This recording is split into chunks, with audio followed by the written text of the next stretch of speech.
О том, что родственник экс-депутата Джугурку Кенеша Аиды Соляновой Калабек Эльтубасов задержан в США, стало известно в минувшую пятницу. Его арестовали за нарушение миграционного законодательства страны. В Кыргызстане Калабек Эльтубасов объявлен в розыск с лета 2017 года. Он проходит одним из подозреваемых по делу об убийстве Камилы Душибаевой, совершенного весной 2014 года. Задержание и экстрадиция Эльтубасова на родину, как сообщает в МВД, поможет сдвинуть с мертвой точки расследования совершенного уже почти 5 лет назад преступления. Он в розыске с августа 2017 года, международный розыск, межгосударственный розыск, международный розыск, и плюс через Интерпол тоже был объявлен розыск. Через дипломатским каналам, сейчас на сегодня через Интерпол, через дипломатским каналам этот вопрос сейчас решается. Заранее не можем сказать, потому что есть тайное следствие, следствие только может доказать, кто конкретно виноват.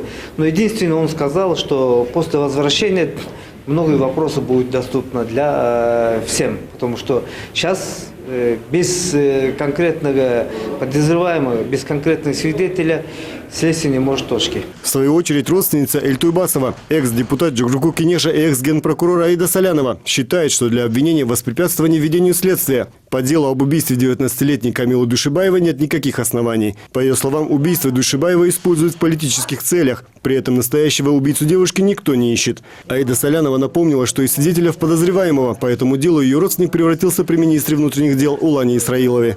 Его предшественники Абдулда Суранчиев и Мелис Турганбаев не считали Эльтубасова причастным к совершенному преступлению. Где был Калабек Солянов, следствию доподлинно известно. То, что он в этот день был в сауне, то, что с ними были люди, и эти люди на следствии были допрошены. Две немолодые девушки, а девушки, ну, скажем так, достаточно взрослые женщины, они подтвердили на следствии, что в этот день они были с Калабеком Соляновым и с еще одним человеком. По поводу записи. Эта запись, наоборот, пролила бы свет, наоборот, стала бы безусловным доказательством невиновности Солянова.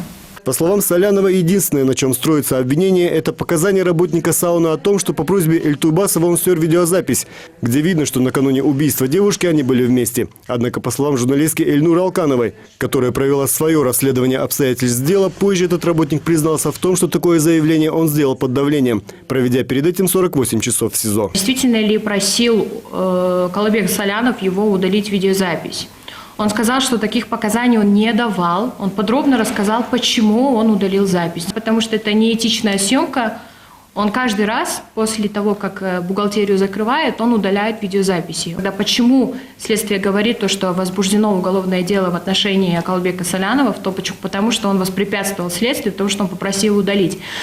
Об этом почему-то у него происходит амнезия. Он говорит, что такого не было, он не помнит такого. Дело в том, что он был в ИВС, он содержался под стражей, и это был очень сложный момент. Он не помнит детально, что там вообще было на допросах. Тем временем 66-летний отец погибшей девушки продолжает надеяться в торжество правосудия и в то, что виновники смерти его дочери все-таки предстанут перед судом. Последнее обращение на имя главы МВД он сделал год назад, при новом вступлении в должность Кашгара Джунушалиева. Ответа пока не последовало.